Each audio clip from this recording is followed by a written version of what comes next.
भारत के हर छोटे बड़े शहर की तरह आज मुंबई भी बदल रहा है। आज का केस भी एक ऐसे अपराध से जुड़ा है जो एक ऐसी सनक से जुड़ा था जिसमें मुंबई एक बड़े क्राइम की सुर्खियां बटोरने वाला था।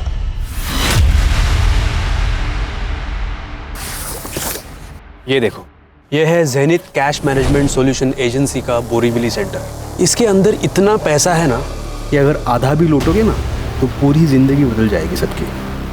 हमारे आदमी ने यहाँ का पूरा ज्योग्राफी रिकॉर्ड कर लिया है। ये देखो, ये है मेन एंट्रेंस। इसके ऊपर सीसीटीवी कैमरा लगा हुआ है। अंदर जाते ही लेफ्ट में ये गार्ड बैठता है। हालांकि ये गार्ड रात के टाइम अंदर होता है। जैसे ही अंदर जाते हैं राइट हैंड साइड में ये देखो, यहाँ ये है सीसीटीवी रूम। यहाँ का जो गार्ड है वो पूरा टाइम सीसीटीवी फुटेज मॉनिटर करता है। इससे बच के रहना। अंदर बाहर की सारी ज्योग्राफी दिमाग में घुसा लो। यहाँ का छप्पा छप्पा रिकॉर्ड कर लिया है मैंने। हमारा टारगेट है ये लॉकर रूम। अंदर जाते ही आपको ये जो स्टाफ नज़र आ रहा है, ये स्टाफ रात को 9 बजे घर चला जाता है। इन 4 गार्ड्स को मुर्गा बना के हमें अपना उल्लू सीधा करना है। उल्लू उड़ते हैं रात को। हम यहाँ से पूरा पैसा लेके रात को उड़ेंगे।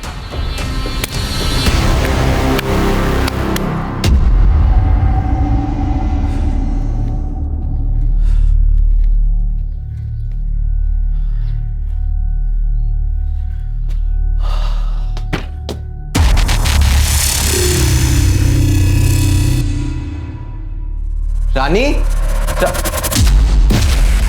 चिमनी, तू यहाँ क्या कर रही है? आजकल तो बहुत नाइट शिफ्ट कर रहा है ना, इसलिए तुझे थोड़ी ताजगी देने आई हूँ। रानी, रानी, रानी, बेटा रानी, रानी, क्या किया तूने इसके साथ? मरी नहीं है ये, बस उसके दूध में नींद की गोली मिला दी थी। रेडी है क्या तू? हाँ, तेरे प्यार में। और तुझे पाने के लिए ना तेरी बेटी की वजह से मुझे एड़ी चोटी का जोर लगाना पड़ रहा है। बेशरम कहीं की, चल जा यहाँ से, जा। सच में जाओ? बोला चिमनी, मुझे सब नहीं चाहिए। बोला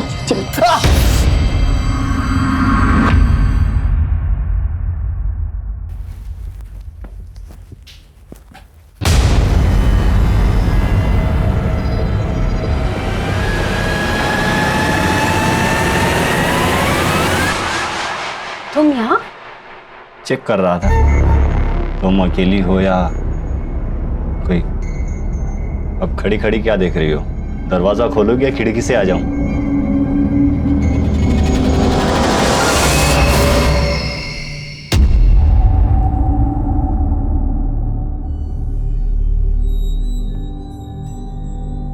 बेटा गुस्सा मत हो, पापा तुम्हारे लिए नई ड्रेस लेकर आएंगे। अच्छा, साइकिल भी लाएंगे। मुझे इलेक्ट्रिक कार चाहिए। बेटा इलेक्ट्रिक कार तो 20,000 से कम की नहीं आएगी और तेरे पापा की पगार तो सिर्फ 10,000 है।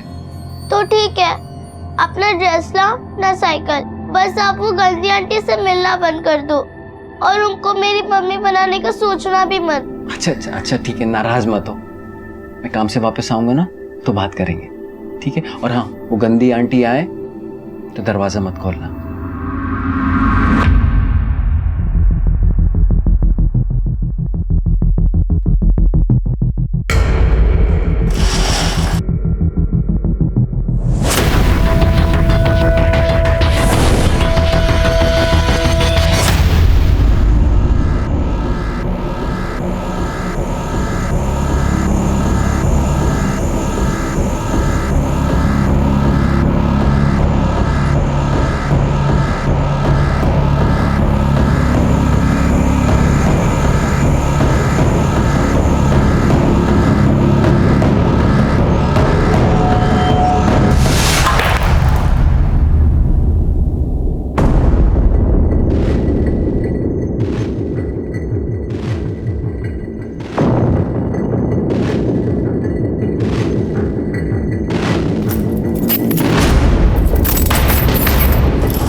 नमस्कार, मैं senior inspector Abhimanyu Jindal, crime petrol Dastak में आप सभी का स्वागत करता हूं।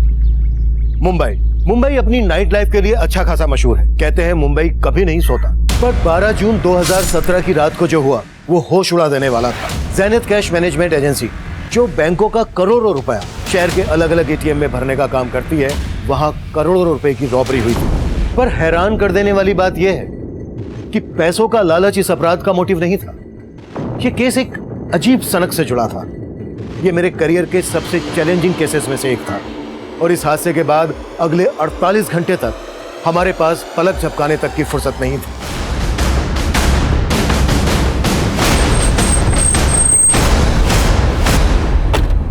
सर, मैं यहाँ का रीजनल मैनेजर हूँ, प्रथमेश। सर, हमारे यहाँ केवल लूट नहीं हुई, एक मर्डर भी हुआ सर। ये देखिए सर, ये अनमोल है, हमारे यहाँ गार्ड की नौकरी करता था सर। और इसके अलावा 2 और गार्ड थे सर, जो बेहोश थे। वो कहाँ है? सर, हमने उन्हें हॉस्पिटल पहुंचा दिया। आप? मैं विक्रम सालुंखे, इस कंपनी का ओनर। आपका लॉकर रूम किधर है? आइए सर। विकास, बाहर देखो सर। 1 minute, don't touch. आप लोग यही वेट कीजिए।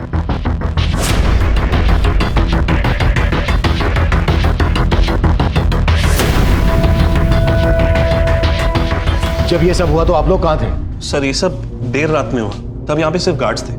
सर, करीब 12 करोड़ गायब है। सर, करीब सुबह 5 बजे के आसपास जब एक गार्ड सुमेश को होश आया तो उसने मुझे कॉल किया।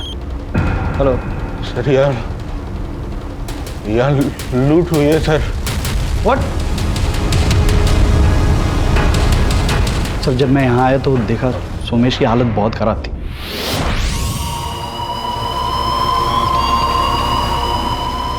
और रवि भी बेहोश पड़ा हुआ था सर, और एक गार्ड गायब था सर। एक गार्ड गायब भी है? कौन? माधव सिंह। सुबह से ही उसका फोन बंद है। मैंने प्रथमेश को भी उसके घर पे भेजा था, तब पता चला कि 10 महीने पहले ही वो उस एड्रेस से शिफ्ट हो चुका था सर। और सर, वो लोग सीसीटीवी का सारा फुटेज लेके चले गए। हमारे पास एक भी रिकॉर्डिंग नहीं है। जब 5 बजे आप लोगों को इस बारे में पता चला तो आपने तभी हमको इन्फॉर्म क्यों नहीं किया?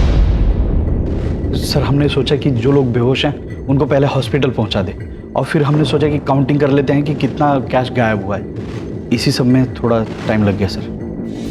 मतलब आप लोग क्राइम सीन को टेम्पर कर रहे थे? यहाँ पर सिर्फ लूट नहीं हुई है, एक मर्डर भी हुआ है। आप लोगों को पता है ना, क्राइम सीन पर जब तक पुलिस नहीं पहुंच जाए कोई भी चीज छूनी नहीं चाहिए। सर, हमने बस अपनी तरफ से। अपनी तरफ से क्या? अपनी तरफ से? अगर मैं ये कहूं कि आप लोगों ने हमें देर से इन्फॉर्म इसलिए किया क्योंकि आप लोग भी इन्वॉल्व हैं, तो? सर, आप ये कैसी बातें कर रहे हैं? क्योंकि सही कुछ नजर नहीं आ रहा है। एक गार्ड माधव गायब है। 10 महीने पहले उसने अपना एड्रेस शिफ्ट किया। कहां पर शिफ्ट हुआ वो, ये आप लोगों को मालूम नहीं है? सर, उसने एड्रेस चेंज किया तो हमें अपडेट नहीं किया सर। सर क्यों नहीं रख? 1 मिनट, कोई भी चीज छोड़ना नहीं।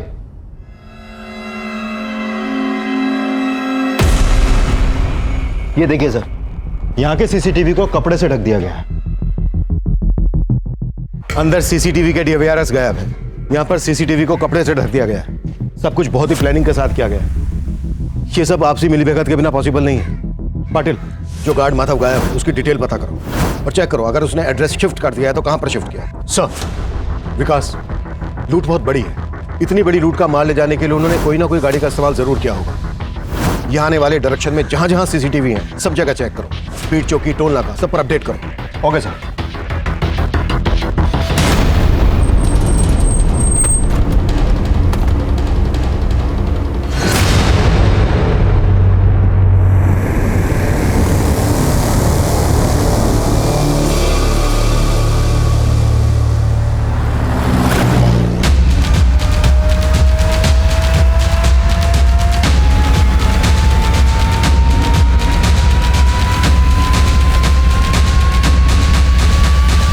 इस रॉबरी के लिए कौन रिस्पॉन्सिबल और कितने रुपए की लूट हुई है यहाँ? देखिए, कंपनी 12 करोड़ का दावा कर रही है, लेकिन जब तक हमारी जांच पूरी नहीं हो जाती हम ये फिगर कंफर्म नहीं कर सकते। बोरीवली की ज़ेनिथ कैश मैनेजमेंट एजेंसी में 12 करोड़ की लूट के बाद से यहाँ पे काम करने वाला गार्ड माधव सिंह फरार है और यहाँ के एक दूसरे सिक्योरिटी गार्ड की हत्या भी हुई है। पुलिस अपनी छानबीन में लगी हुई है। हम भी इन पर नजर बनाए हुए हैं। पल पल की खबर जानने के लिए देखते रहिए प्राइम टाइम।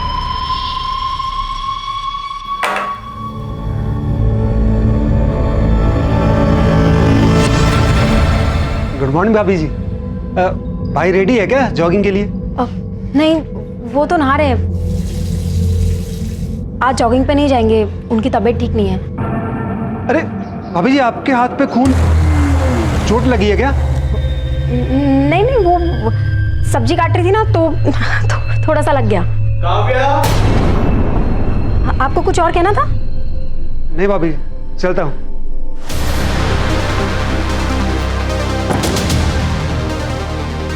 काव्या, काव्या,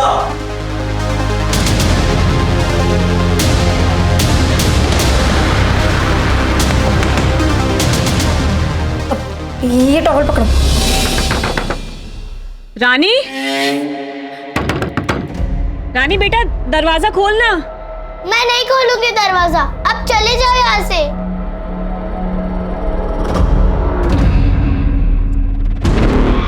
रानी बेटा सुन ना, बेटा तेरे पापा का एक्सीडेंट हो गया है, बहुत चोट आई है उन्हें, तुझे याद कर रहे हैं। बेटा खोलना दरवाजा।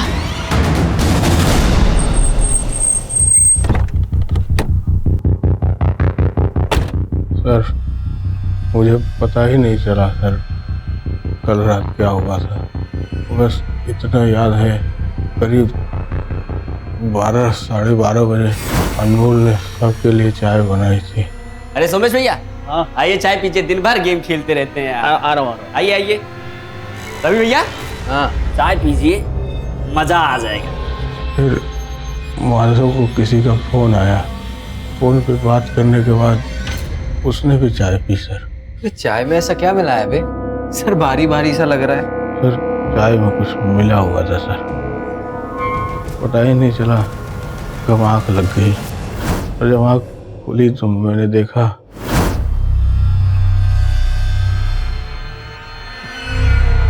रवि बेहोश पड़ा था सर, और वहाँ माधव नहीं था, और अनमोल मरा पड़ा था। तो मैं तुरंत समझ गया कि हाँ लूट हुई थी। मैंने तुरंत प्रथमेश सर को फोन किया और उनको सब कुछ बता दिया सर। फिर विक्रम सर ऑफिस आए, तब भी मैं सर खड़ा नहीं हो पा रहा था। दूसरा गार्ड रवि अभी भी बेहोश, लेकिन तू होश में। ये बोल क्या छुपा रहा है हमसे? सर मैं कुछ ही नहीं छुपा रहा हूँ सर। तो तू बोल रहा है कि अनमोल ने सबको नशीली चाय पिलाई और उसी का मर्डर हो गया, और तू ये भी बोल रहा है कि माधव ने कंप्लेन की कि चाय में कुछ मिला हुआ है और वो गायब है। तू सच बोल रहा है, ये कैसे हम माने? मैं सच बोल रहा हूँ सर।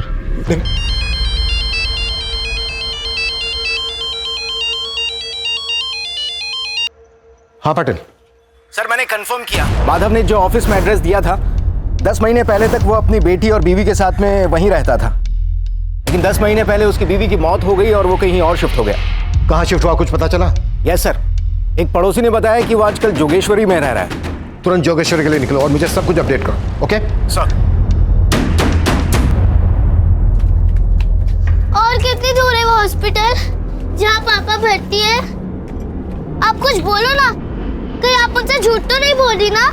झूठ नहीं बोल रही हो बेटा, मैं तुम्हें लेके जा रही हूँ ना। इतनी देर से चल रहा है, मुझे बता दो मेरे पापा कहाँ है, मैं खुद चली जाऊंगी। खुद जाएगी तू? खुद जाएगी?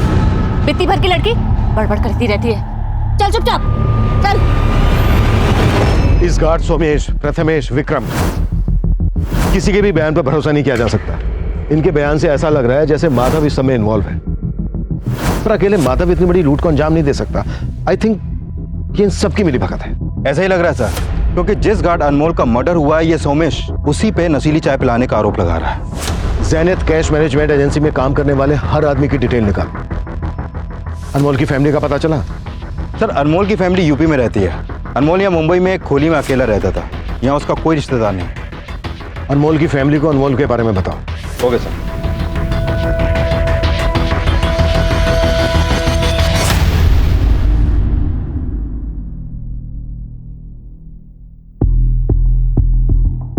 सुनिए, ये माधव का घर यही है? हाँ सर, यही वाला है माधव का घर। कहाँ गया है माधव, कुछ पता है? नहीं सर, माधव को तो देखा नहीं, पर एक औरत आई थी आज सुबह जो माधव की बेटी को लेकर गई है। कौन औरत? सर वो तो नहीं मालूम, पर वो अक्सर आते जाते रहती है यहाँ पे। ये कहाँ लेके आई है मुझे? ये हॉस्पिटल नहीं है, मुझे पापा के पास जाना। चल अंदर। मुझे पापा पर छोड़ोगे? पापा पास जाना है, पापा पास जाना है, पर तेरे पापा कहाँ हैं? ये मालूम है तुझे? कहाँ है मेरे पापा? लाओ से। साला ये तो उठ ही नहीं रहा रे। लगता है चाय का नशा उतरा नहीं अभी तक। सुला दे ठीक से। सुन, अपने लिए चाय का इंतजाम कर, और भाई वैसे वाली चाय मत लाना जिसको पी के अभी तक बेहोश है।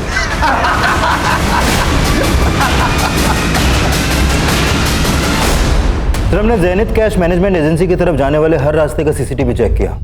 ये देखिए सर, ये गाड़ी करीब 2 बजे जिस डायरेक्शन से आ रही है वही ज़ेनिथ कैश मैनेजमेंट एजेंसी का ऑफिस है। ये गाड़ी रॉन्ग साइड से भी आ रही है। इस गाड़ी की मूवमेंट सस्पिशियस लग रही है।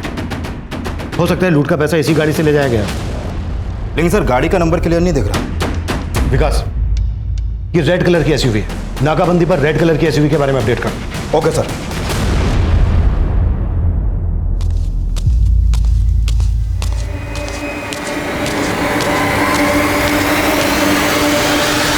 अरे क्या कर रही हो तुम? क्या हुआ? तुम्हारा मूड ठीक नहीं लग रहा है आज? नहीं नहीं, मेरा मूड बिल्कुल ठीक है। काव्या, क्या हुआ? अरे तुम रुको यहाँ पे, मैं फर्स्ट एड बॉक्स लेके आता हूँ। रुको। अरे मैं लेके आती हूँ। अरे ला रहा हूँ ना मैं।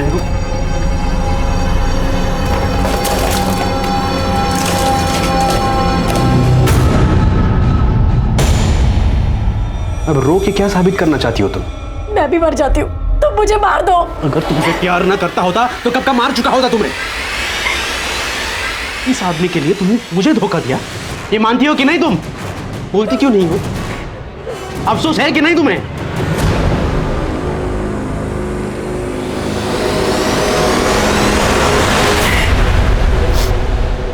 देखो, तुम डरो मत, मैं हूं ना। मैं तुम्हें इस मर्डर चार्ज में फंसने नहीं दूंगा। सर, माधव का एड्रेस यूपी के मऊ का है। मैंने मऊ पुलिस को अपडेट कर दिया, शायद वो लोग भागकर वहीं जाने की कोशिश करें। माधव के कॉल रिकॉर्ड से कुछ मिला? सर, माधव का फोन कल रात करीब 2 बजे के आसपास बंद हुआ था। 2 बजे? 2 बजे के दौरान ही उस रेड एसयूवी को रोड पर देखा गया था। लेकिन सर, वो एसयूवी वहां से किस डायरेक्शन में गई इसका पता नहीं चल पा रहा। और सर, माधव के कॉल रिकॉर्ड में एक नंबर मिला है जो आज सुबह से बंद है। किसका नंबर है? सर, ये नंबर एक चिमनी नाम की औरत का है। ये उसका फोटो सर। सर, इस चिमनी का नंबर आगरा के एड्रेस पर रजिस्टर्ड है, लेकिन ये नंबर कल मुंबई में एक्टिव था और रात 11 बजे इसी नंबर से माधव को फोन किया गया था। मुंबई में चिमनी का फोन कहां पर एक्टिव हुआ था? जोगेश्वरी में। जोगेश्वरी में जहां चिमनी का फोन एक्टिव हुआ था वहां पर चिमनी और माधव के बारे में पूछताछ करो, और यूपी पुलिस को आगरा भेजो चिमनी के एड्रेस पर। Okay sir. ये ले खा। अरे इस बार कुछ नहीं मिला है, मैंने खा लेना। मुझे आप पे भरोसा नहीं है, मुझे पापा के पास जाना है। पापा के पास जाना है ना, तो फिर खा ले। ये ले।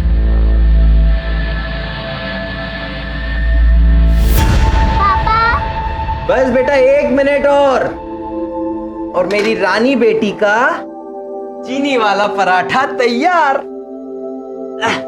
पापा, मेरी फ्रेंड के घर में तो गैस है, लेकिन हमारे यहाँ स्टोव क्यों? गैस क्या, घर में तो और भी जरूरत की चीजें चाहिए, लेकिन ये महंगाई सबसे पहले हम जैसे गरीबों की कमर तोड़ती है। हम गरीब क्यों है पापा?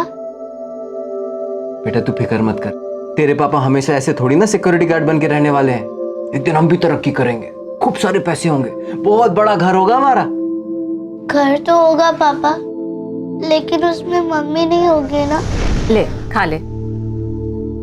तुम मेरी मम्मी बनने के लिए यहाँ लाई हो ना मुझे, ताकि मुझे यहाँ बंद करके पापा से शादी कर सको।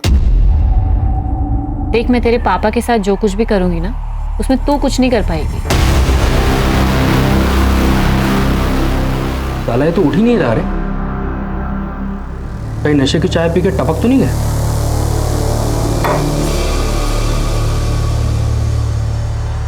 जिंदा है अभी तक, पर आगे का कदम उठाने के लिए इसको उठाना तो पड़ेगा। सर, सोमेश के अलावा जो रवि नाम का दूसरा गार्ड बेहोश था, इसको होश आ गया।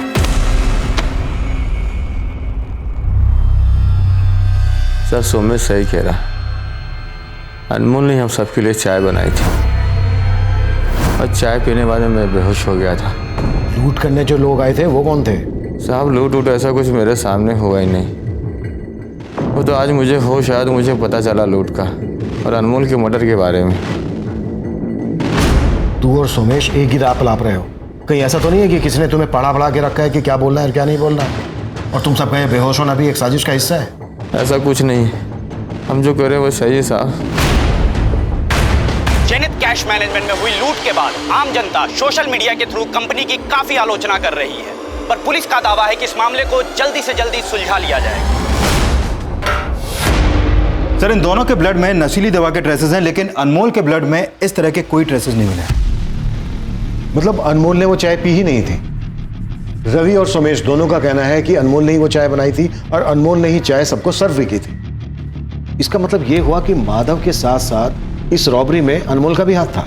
लेकिन सर, मर्डर अनमोल का हुआ है और माधव फरार है, तो हो सकता है कि ये पूरा प्लान माधव का हो जिससे हमारा ध्यान अनमोल पे जाए, और हो ये भी सकता है कि ये अनमोल माधव का या फिर किसी और का कोई ऐसा राज जानता हो जिससे क्रिमिनल्स को खतरा हो भी सकता है। विकास, इस अनमोल का भी बैकग्राउंड चेक करो। आई एम श्योर इसके मर्डर के पीछे कोई बड़ी साजिश है। सर, माधव का फोन अभी अलीबाग में ऑन हुआ है, ये नंबर अभी भी वहीं एक्टिव है।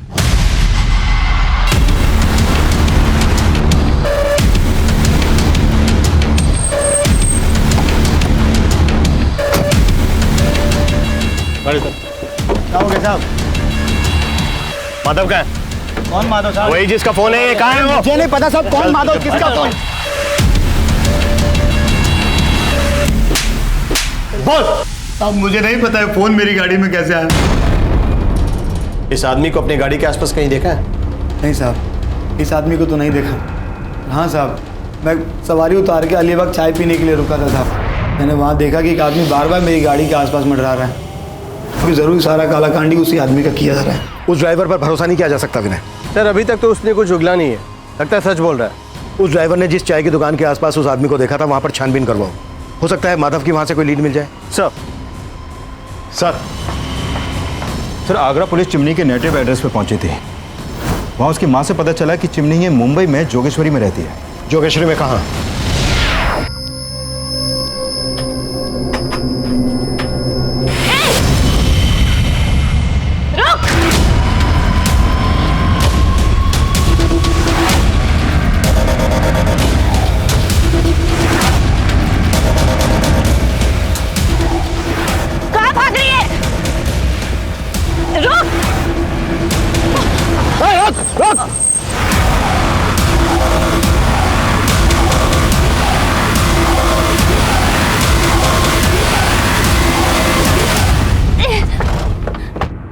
अंदर कोई नहीं।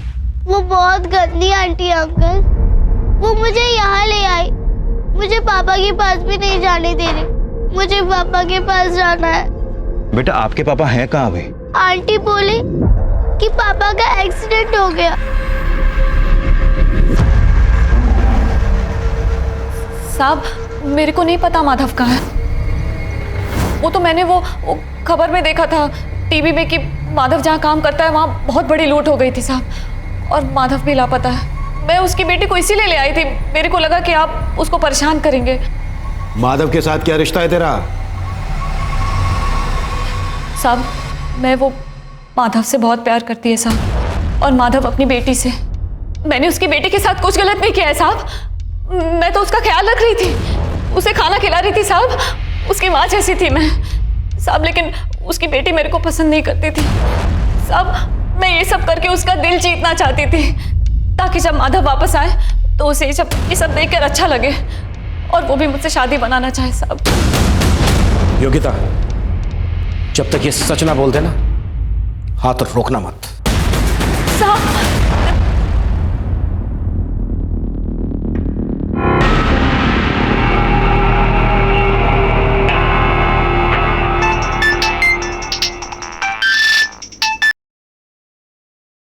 हेलो प्रथमेश सर, हम माधव बोल रहे हैं। वो आपने जैसा कहा था, हमने सारा 12 करोड़ ठिकाने लगा दिया है। साले माधव, तू गाली मत दीजिए सर, वो गलती हुआ जो अनमोल को मार दिया। अभी आगे बताइएगा क्या करना है, हम आपको थोड़ी देर में फोन करते हैं। सर हमने ज़ेनिथ कैश मैनेजमेंट एजेंसी के एम्प्लॉयज़ के बारे में पता किया। सर इस माधव ने 3 साल पहले इस एजेंसी को ज्वाइन किया था और इससे पहले ये जिस कंपनी में था वहाँ के लोग इसके बारे में अच्छा ही बोल रहे हैं। प्रथमेश भी माधव की ईमानदारी के बारे में बखान कर रहा था। लेकिन सर इस प्रथमेश का बैकग्राउंड भी क्लीन नहीं है। इससे पहले जिस कंपनी में था वहाँ के कैश वैन से 3 करोड़ रुपए की लूट हुई थी, जिसकी वजह से इसे उस कंपनी से निकाल दिया गया। फिर इसने अपनी कंपनी शुरू की जो बहुत जल्द बंद हो गई। उसके बाद इसने ज़ेनिथ कैश मैनेजमेंट एजेंसी को ज्वाइन किया और अब यहाँ भी 12 करोड़ की लूट हुई। मैं पहले से ही कह रहा हूँ कि बिना अंदर की मिलीभगत के इतना बड़ा कांड पॉसिबल ही नहीं। लेकिन सर इस मिलीभगत में अनमोल की भूमिका को भी समझना होगा। सर अनमोल ने 10 महीने पहले इस एजेंसी को ज्वाइन किया था और ये लोग भी बोल रहे हैं कि अनमोल नहीं, चाहे मैं नशीली दवा मिलाई थी। और सर अनमोल के कॉल रिकॉर्ड में एक ऐसा नंबर मिला है जिस पर वो रेगुलर बात करता था, लेकिन अभी वो नंबर बंद है। किसका नंबर है? सर ये नंबर इस रजनी सिंह के नाम पर रजिस्टर्ड है। ये अनमोल इस रजनी से काफी टच में था। माधव चिमनी के साथ टच में था और अनमोल इस रजनी के साथ टच में था। हो सकता है चिमनी ने माधव को और रजनी ने अनमोल को हनी ट्रैप किया हो और इन दोनों लड़कियों का इस रॉबरी के मास्टरमाइंड से कोई कनेक्शन हो। सर हमने प्रथमेश के मोबाइल नंबर को सर्वेलांस पर डाल रखा था।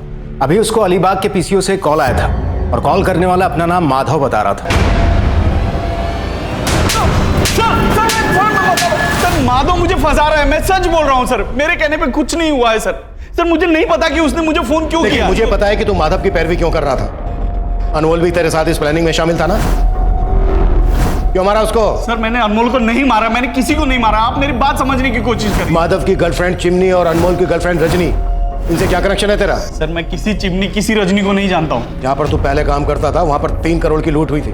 बोलते ये भी झूठ है? नहीं बोलना झूठ है। सर मैं मानता हूँ कि वहां पे भी लूट हुई थी, लेकिन उसमें भी मेरा हाथ नहीं था सर। पवार जब तक ये सच ना बोले ना तो टस साले। सर मेरी बात सुनिए सर। सर मुझे सर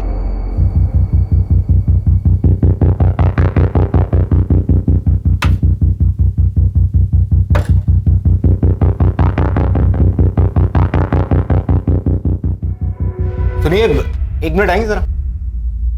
जी ये रजनी यहीं रहती है? जी। कहाँ गई है कुछ पता? सर ये तो नहीं मालूम, लेकिन हाँ परसों शाम को मैंने उनको सामान ले जाते हुए देखा है। देखकर तो लग रहा था शायद वो कहीं बाहर गांव जा रही है। ये रजनी के अलावा और कोई भी रहता है? नहीं, वो अकेली ही रहती थी। ठीक है, thank you. Rajni security guard Anmol की गर्लफ्रेंड थी, वही अनमोल जिसका रॉबरी के दौरान मर्डर हुआ था। और रजनी चिमनी, माधव और प्रथमेश के बाद प्राइम सस्पेक्ट बनकर हमारे सामने आई थी। और अब माधव के साथ साथ हमें रजनी की भी तलाश थी। रजनी को ढूंढने के लिए हम मुंबई के taxi, auto, bus stand, railway station, हर उस एरिया को स्कैन कर रहे थे जहां से वो शहर छोड़कर भाग सकती थी। वहीं माधव का पता लगाने के लिए हम अलीबाग के उस पीसीओ वाले एरिया को भी खंगाल रहे थे जहाँ से प्रथमेश को कॉल किया गया था। चिमनी और प्रथमेश से की गई लगातार पूछताछ के बावजूद भी कोई कामयाबी हमारे हाथ नहीं लगी। और अब जो इन्फॉर्मेशन हमारे सामने आई उसने फिर से हमारी सारी कोशिशों को नाकाम कर दिया। सर मैं कॉल बैक करता हूँ। माधव की लाश मिली है अलीबाग में और अलीबाग के पीसीओ से माधव ने ही प्रथमेश को कॉल किया था। यह हमें भटकाने की कोई चाल लग रही है मुझे। अब इतना तो साफ है कि इस गेम का असली खिलाड़ी कोई ऐसा है जिसने माधव और अनमोल का इस रॉबरी में अपनी ढाल बनाने के लिए इस्तेमाल किया था।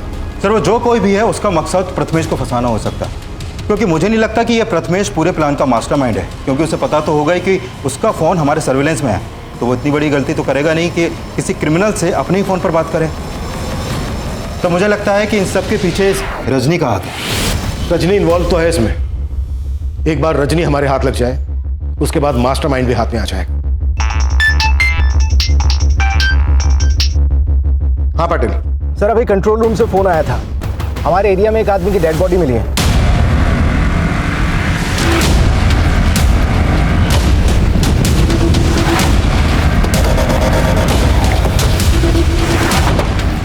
लाश को इसी सूटकेस में भर के यहाँ डंप किया गया है।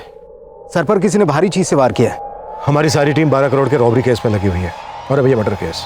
विकास एक टीम बनाओ, इस केस पे लगा दो, मुझे अपडेट देते रहना और पता करो ये कौन है। शायद इसकी मिसिंग कंप्लेंट किसी थाने में फाइल की गई हो। Right sir. आईपीएस बनने का सपना था ना तुम्हारा, लेकिन तुम एग्जाम भी नहीं दे पाई। कैसा लगता है ये सोच के कि अब तुम आईपीएस नहीं लेकिन एक भगोड़ी एब्सकॉन्डिंग क्रिमिनल हो? सर रजनी से जुड़ी एक इन्फॉर्मेशन मिली है। मुझे इन्फॉर्मेशन नहीं, रजनी अंदर चाहिए पाटिल। सर ये इन्फॉर्मेशन रजनी को जेल के अंदर लाने वाली हो सकती है।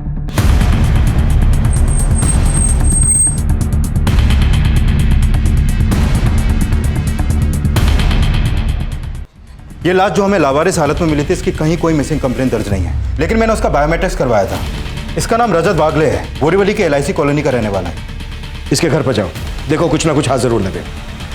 सर,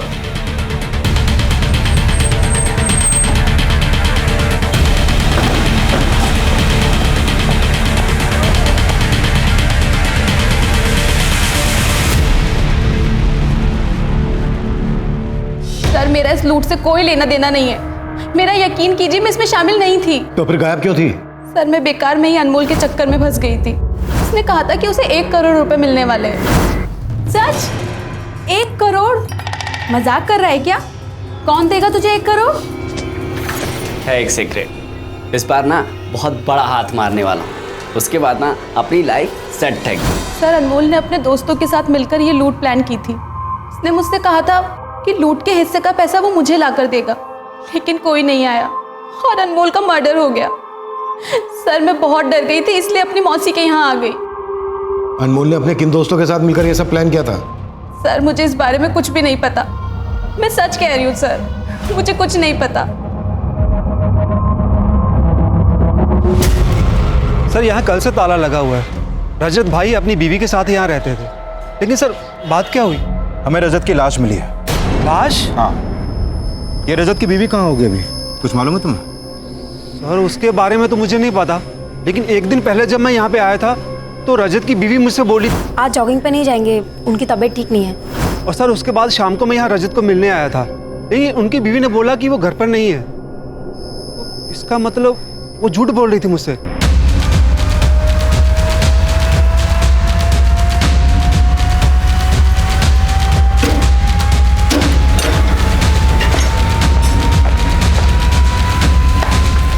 पूरा घर सर्च करो, एक भी कमरा ना छूटे। अरविंद ऊपर जाके देखो।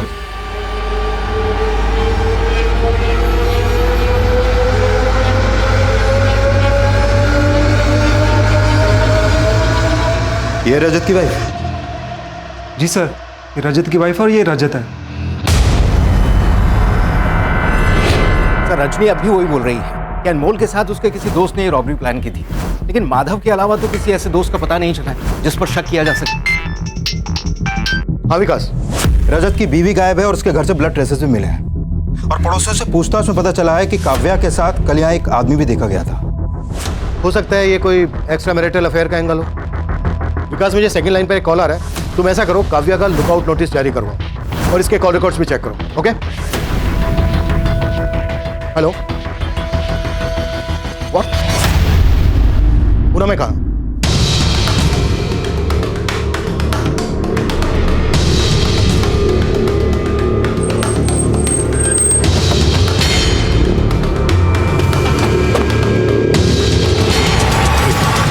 रुपये का पेटी इधर ही मिला था मेरे को। साहब मैं तो अपनी जमीन पे रोप करने के वास्ते आया था, तो इधर गीला मिट्टी देख के मेरे को थोड़ा सा कुछ लगा कि इधर गीला कैसे?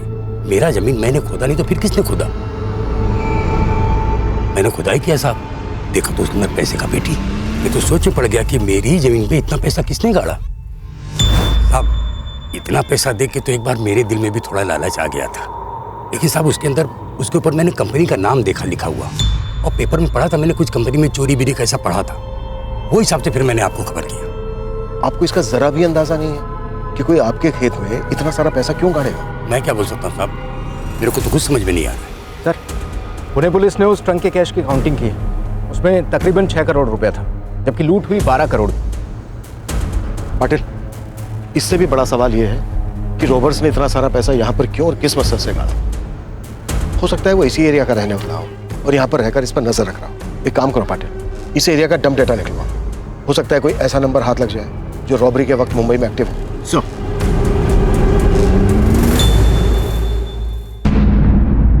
पापा पापा पापा मुझे पापा बचाना। नहीं नहीं रोते बेटा, मत रो, आ जाएंगे। हाँ पापा आ जाएंगे, आ जाएंगे पापा। इससे रिलेटेड जो भी इंफॉर्मेशन मिले मुझे तुरंत इन्फॉर्म करो। सर, हाँ विकास सर, मैंने काव्या के कॉल रिकॉर्ड चेक किए, उसमें इस प्रकाश का नंबर मिला है जो रजत की हत्या के बाद से बंद है। सर ये प्रकाश मलाड का रहने वाला है, लेकिन अभी इसका फ्लैट बंद है।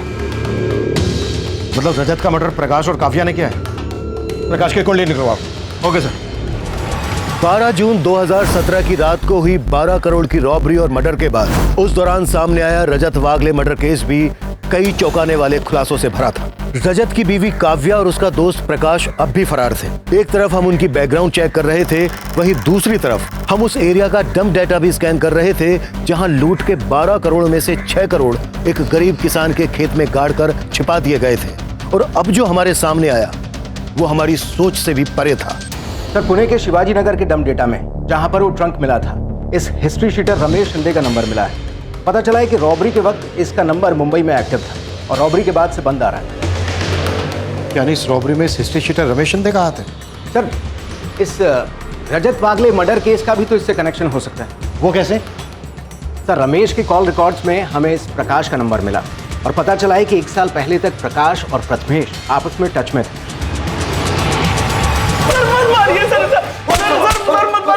पवार! देख प्रथमेश, अब भी वक्त है जो भी सच बोलते। सर मैं सच कह रहा हूँ सर। सर प्रकाश मेरा एक्स कलीग था, लेकिन मेरा इस रॉबरी में कोई हाथ नहीं है। सर आप लोग क्यों नहीं बात समझ रहे हैं? सर मैं सच बोल रहा हूँ। जब तक ये सच ना बोलते तोड़ते रहो। ये प्रथमेश ऐसे नहीं टूटेगा। अपने सारे खबरी नेटवर्क को एक्टिव करो।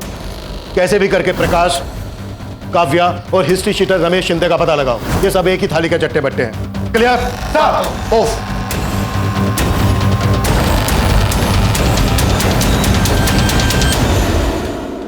इस केस को जल्द से जल्द क्रैक करने के लिए हमने अपने खबरी नेटवर्क को बड़े पैमाने पर फैला दिया। क्रिमिनल्स तक पहुंचने का हर जरिया अंधेरे में तीर चलाने जैसा लग रहा था, लेकिन जल्द ही हमारे खबरी ने हमें उस टारगेट तक पहुंचा दिया जो इस खेल का महज एक मोहरा था। हमें हिस्ट्री शीटर रमेश शिंदे और उसके आदमियों की टिप मिली और हमने उन्हें धरने में तनिक देर नहीं लगाई।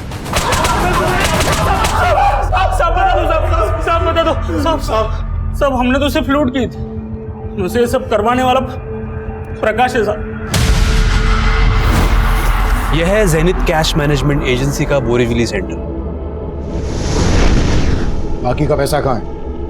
प्रकाश के पास? नहीं साहब, लूट के पैसे में से प्रकाश ने अपना कोई हिस्सा नहीं लिया। वो तो सिर्फ लूट करवाना चाहता था। प्रकाश ने लूट के पैसों में से अपना हिस्सा नहीं लिया? कहाँ मिलेगा प्रकाश? देख कितनी प्यारी लड़की है। बहुत प्यार करता हूं मैं तुझसे। अरे क्या हुआ? रो क्यों रही हो? शादी करूंगा तुझसे। फिर मैं इस कैद से आजाद हो जाऊंगी।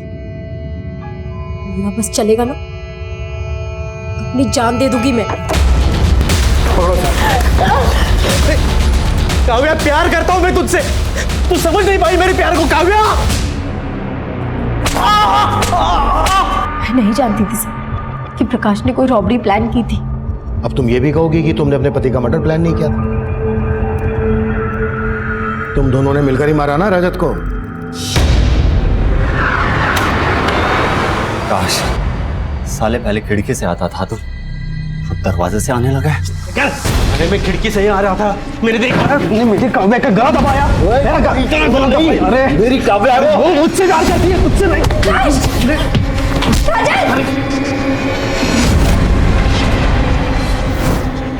कब से जानती हो तुम प्रकाश को? शादी के पहले से मैं और प्रकाश एक दूसरे से प्यार करते थे, लेकिन मुझे ये समझ आ गया था कि मेरा और प्रकाश का कोई फ्यूचर नहीं, इसलिए मैं उससे अलग हो गई। हाँ, मैंने उस एजेंसी से 12 करोड़ रुपए लुटवाए, उस अनमोल को मरवाया, उस माधव को भी मरवाया, लेकिन मैंने किसी को नहीं मारा। आप प्लानिंग के हिसाब से अनमोल सबको चाय पिला के बेहोश करने वाला था और बाद में खुद चाय पी के बेहोश होने वाला था, ताकि आपको लगे कि उसने कुछ नहीं किया। लेकिन प्रकाश ने बोला कि वो अनमोल इतना भी शाना नहीं है कि पुलिस को गुमराह कर सके। खत्म कर दो उसको, और हाँ, एक गार्ड को वहां से उठा लेना। और इसलिए हमने माधव को वहां से उठाया था साहब। प्रकाश का प्लान था कि आपका शक माधव पे जाए, उसी के कहने पे हमने माधव से प्रथमेश को फोन किया। तूने इतना कुछ किया, फिर भी 12 करोड़ की लूट में से अपना हिस्सा नहीं लिया। ये करके क्या साबित करना चाहता था तू? मैं उस प्रथमेश से बदला लेना चाहता था सर। सर, मालाड में मैं जिस कंपनी में काम करता था वहां प्रथमेश मेरा बॉस था। काव्या भी वही काम करती थी। मैं काव्या से बहुत प्यार करता था। पता नहीं अचानक क्या हुआ, उसके घर वाले उसे लेके पुणे चले गए और मेरा और काव्या का मिलना बंद हो गया। मैंने प्रथमेश से कहा कि मेरी भी ट्रांसफर करा लो अपने पुणे के ऑफिस में, लेकिन वो माना ही नहीं। अगर मैं वहां जाता तो मैं काव्या को मना लेता, दोनों की शादी होती, लेकिन वो हुआ ही नहीं। प्रथमेश की वजह से उसने वो रजत के साथ शादी की। उस प्रथमेश की वजह से ना काव्या मेरी जिंदगी से चली गई। जुनून जब किसी इंसान के सर चढ़ जाए तो वो सही गलत का फर्क भूल जाता है। ये काफी हैरान कर देने वाला था कि 12 करोड़ की लूट करने वाले मास्टरमाइंड प्रकाश ने अपने लिए कोई हिस्सा नहीं मांगा था, जबकि इतनी सारी रकम देखकर एक ईमानदार आदमी की भी नियत डोल सकती है। वहीं आज हमारे देश में उस गरीब किसान गणेश जैसे लोग भी हैं जिनकी ईमानदारी से हमें सबक लेना चाहिए। लेकिन इस केस में माधव ऐसे षड्यंत्र में मारा गया जो उसकी बेटी रानी के अनाथ होने की दुखद दास्तां बन गई। अब मैं सीनियर इंस्पेक्टर अभिमन्यु जिंदल आप लोगों से विदा लेता हूं। आपसे फिर मुलाकात होगी एक नए केस के साथ। देखते रहिए क्राइम पेट्रोल 10 तक। मकसद बताना नहीं, बचाना है।